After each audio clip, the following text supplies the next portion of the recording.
자, 부재료의 종류 및 특성, 채소류 한번 보도록 하겠습니다.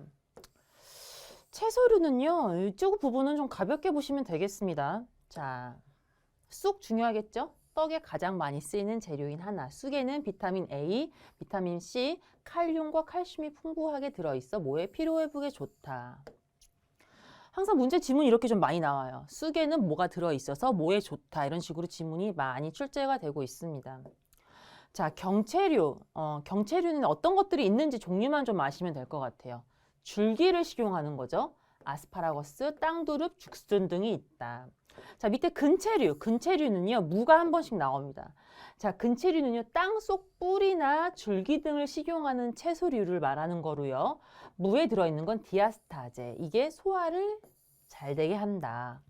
자, 그 다음에 과채류는요, 과실 또는 종실을 식용으로 하는 거고요. 토마토, 피망, 오이, 가지, 고추, 참외 등등 종류가 많죠. 자, 화채류는 뭐가 있을까요? 콜리플라워, 브로콜리, 아티초크 등이 있고요. 이 꽃을 먹는 채소류, 화채류는 전일 이용할 수가 있겠죠. 그죠? 국화나 진달래꽃은 화전에 이용하기도 한다. 이렇게 보시면 되겠습니다. 자, 채소의 조리 부분이 나오는데요. 자, 채소의 조리 부분은 가볍게 좀 보시면 되겠습니다. 이 부분은 가볍게 보시는데 어디 부분을 보냐면요. 조리에 의한 변화. 자, 일단은 찌는 방법이요. 되게 좋은 방법이에요. 열도 높지 않고요. 물에 담그는 게 아니기 때문에 수용성 성분의 용출에 우려도 없어요.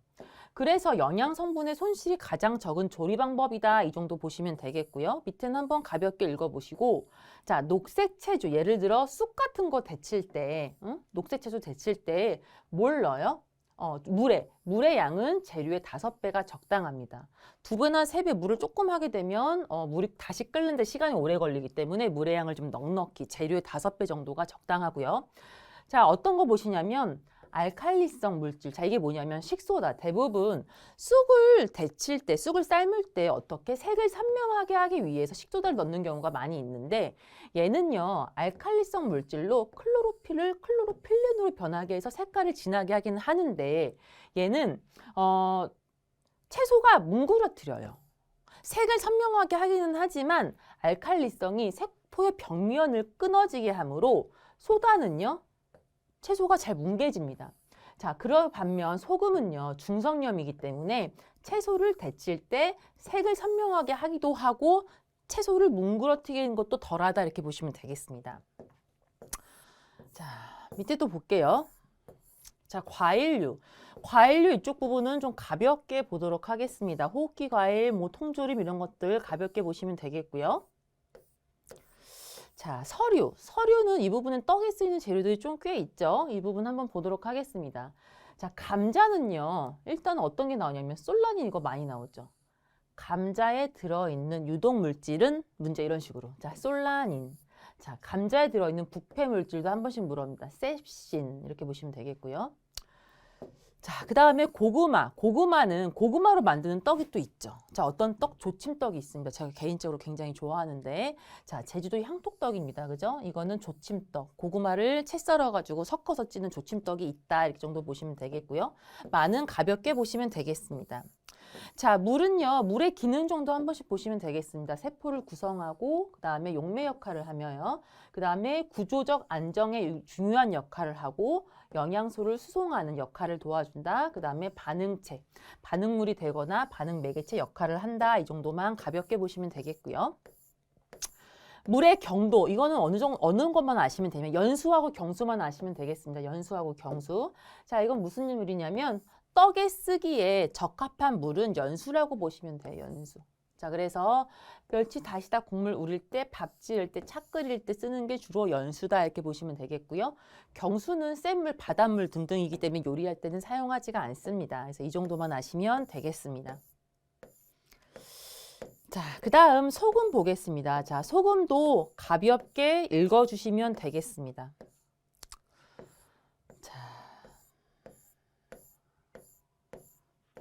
자, 그 다음 감미료는 좀 한번 보겠습니다. 자, 감미료는요, 단맛을 내는 거죠. 자, 단맛을 내는 감미료의 종류 아셔야겠죠. 자, 일단 첫 번째로 꿀이 있습니다. 가장 역사가 오래된 감미료인 꿀이 좀 나오는데요. 이 꿀은요, 아까 말씀 제가 한번 드렸죠. 흡수성이 강해. 어떻게? 물을 오래 끌어안고 있어요. 그래서 수분 유지가 오랫동안 가능하다. 그래서 마르지 않게 보관할 수 있다. 너무 좋죠, 그죠? 자, 설탕. 설탕은요, 설탕의 당도가 100입니다. 이거는 뭐냐면 기준이에요. 내가 기준. 이게 어떤 얘기냐면 올리고당의 감미는 30%예요. 설탕이 100%. 이 기준인 거죠. 그죠? 누구의 30%야? 설탕이 30%인 겁니다. 자, 그래서 설탕의 캐러멜 바 이게 또 시험에 나오는데요. 설탕의 캐러멜은 무슨 얘기냐면 설탕을 이거 온도 나옵니다. 온도도 막 180도 이렇게 해가지고 지문이 한 번씩 틀리게 나와요. 170도입니다. 170도. 170도 이상 높은 온도에서 가열할 때 생성되는 갈색화 현상. 어디에? 약식에. 약식에서 캐러멜 회열 문제를 많이 물어보고 있죠. 자, 그래서 110도 이상 높은 온도에서 가열되는 갈색으로 변하는 현상 이렇게 보시면 되고요. 뒤에서 약식에 다시 한번 또 읊어드리도록 하겠습니다. 자, 올리고당 가볍게 읽어주시고요. 조청과 물엿은요. 인공적으로 만들어진 꿀이에요. 그래서 조청이라고 합니다. 보통 물엿이라고도 부른다. 이 정도만 가볍게 보시면 되겠습니다. 자, 요즘에 스테비오사이드가 굉장히 좀 각광을 많이 받고 있죠. 자, 단맛은 설탕의 300배. 근데 칼로리는 어떻게? 오, 너무 좋죠. 희소식, 그죠? 칼로리는 100분의 1밖에 되지 않는다. 자, 그래서 이거는 몸에 쌓이지 않고 배출되는 단맛이기 때문에 요즘에 많이 사용합니다. 떡에도 사용을 하죠. 자, 이 정도 보시면 되겠고, 사카린, 아스파탐 이거는 이런 것들이 있다. 근데 아스파탐이 한 번씩 좀 나오죠. 아스파탐이 어떻게 우리나라에서 가장 많이 쓰이고 있는 인공 감미료이기 때문에 아스파탐 이 정도가 있다 좀 보시면 되겠고요. 밑에 보시면 향신료 나옵니다. 향신료. 향신료도요, 가볍게 좀 읽어보시면 되겠습니다. 향신료. 향신료는 뭐 풍미를 주는데, 향기를 부여하고요. 산미, 색감, 냄새 제거, 방부 효과를 준다. 이 정도 보시면 되겠고요. 강황, 몰스파이스 이런 것들이 좀 있다. 이렇게 가볍게 보시면 되겠습니다. 자, 후추 이거 한 번씩 나오죠. 후추에 들어있는 성분은 차비신. 이게 매운맛 성분이죠. 후추의 매운맛 성분은 그러면 차비신 고르시면 되겠습니다. 자, 박하 가볍게 읽어보시면 되겠고요. 발색제, 발색제 이 부분은 시험에 많이 나옵니다. 발색제, 발색제. 자, 발색제 같은 경우에는 자, 식품 조리할 때 천연 색소를 넣어서 예를 들어 무지개 설기, 그죠? 삼색 설기, 색을 내는 겁니다. 이거는 어느 부분을 아셔야 되냐면 붉은색은 내는 색소, 노란색을 내는 색소 이렇게 아셔야 되고 그래서 시험 문제가 주로 이렇게 나와요. 붉은색을 내는 색소의 연결, 뭐 이렇게 해서 뭐 홍국살가루 아니면 뭐 비트가루 이렇게 같은 색을 내는 것께 찾으면 되는 이런 문제가 좀 많이 나옵니다. 자, 붉은색 쭉 볼까요? 백년초 있죠. 그다음 비트 있습니다. 딸기, 홍국살, 붉은쌀. 자, 그 다음에 이렇게 있고요. 그 위에 예외 뭐 이런 것도 있습니다. 그죠? 그래서 분홍색 색소.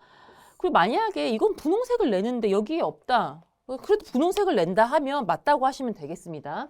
자, 주황색은 지금 보시면 파프리카가 이게 시험에 나왔는데 많이 틀렸죠. 피멘톤 가루가 이게 낯설어가지고.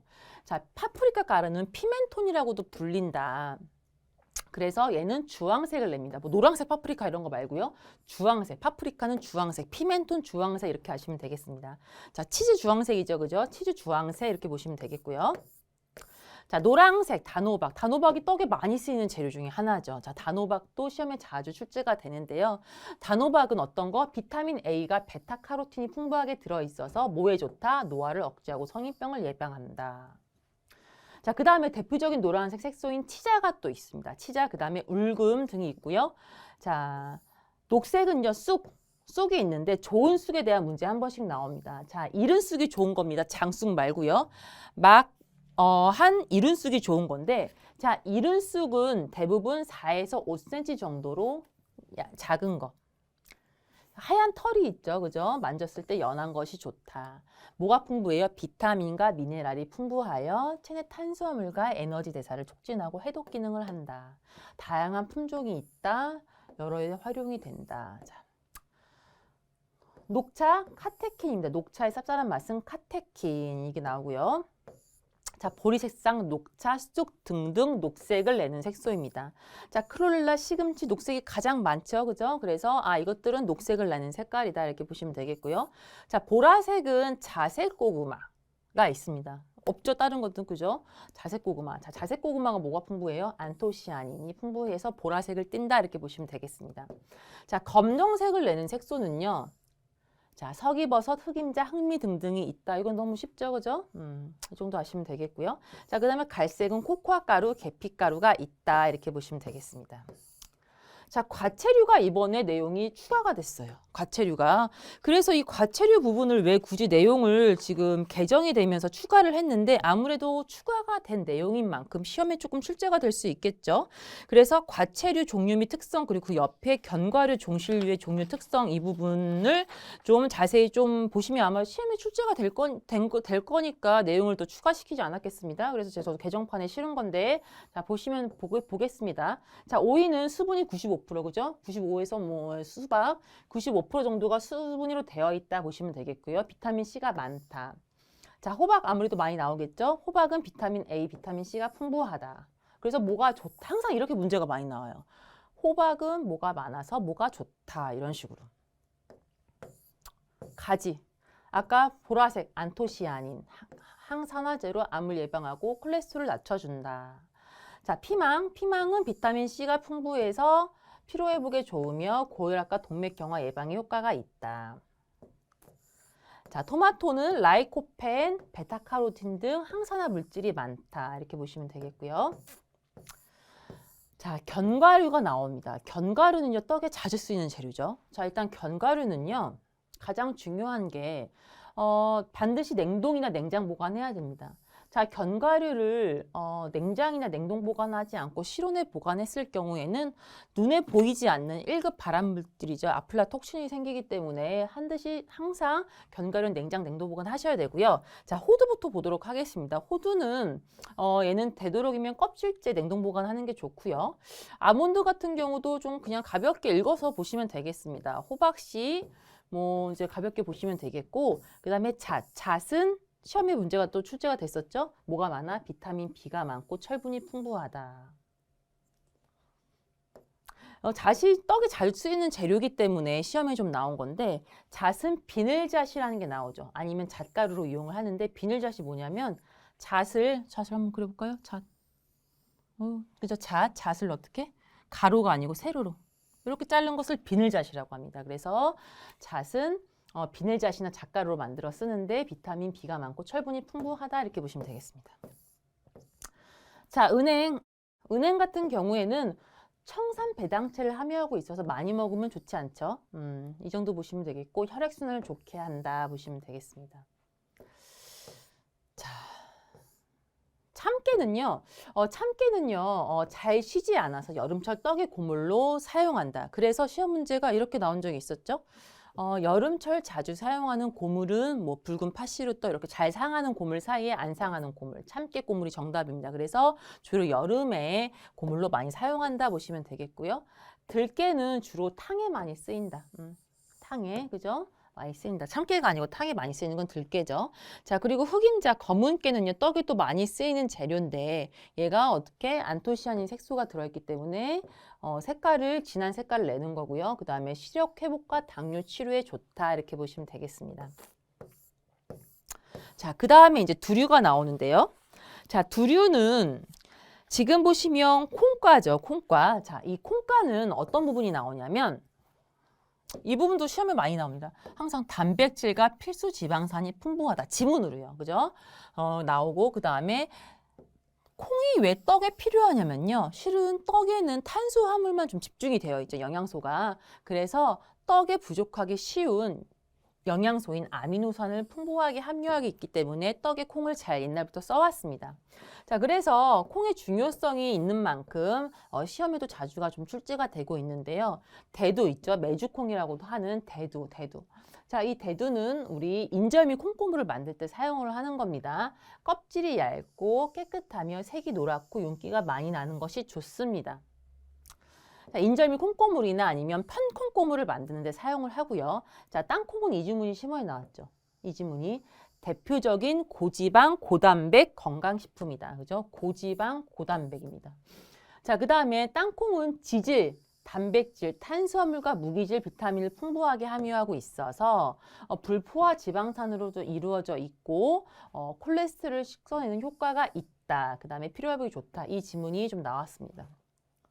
자, 그 다음에 흑태, 서리태죠, 서리죠. 검은 콩, 서리태.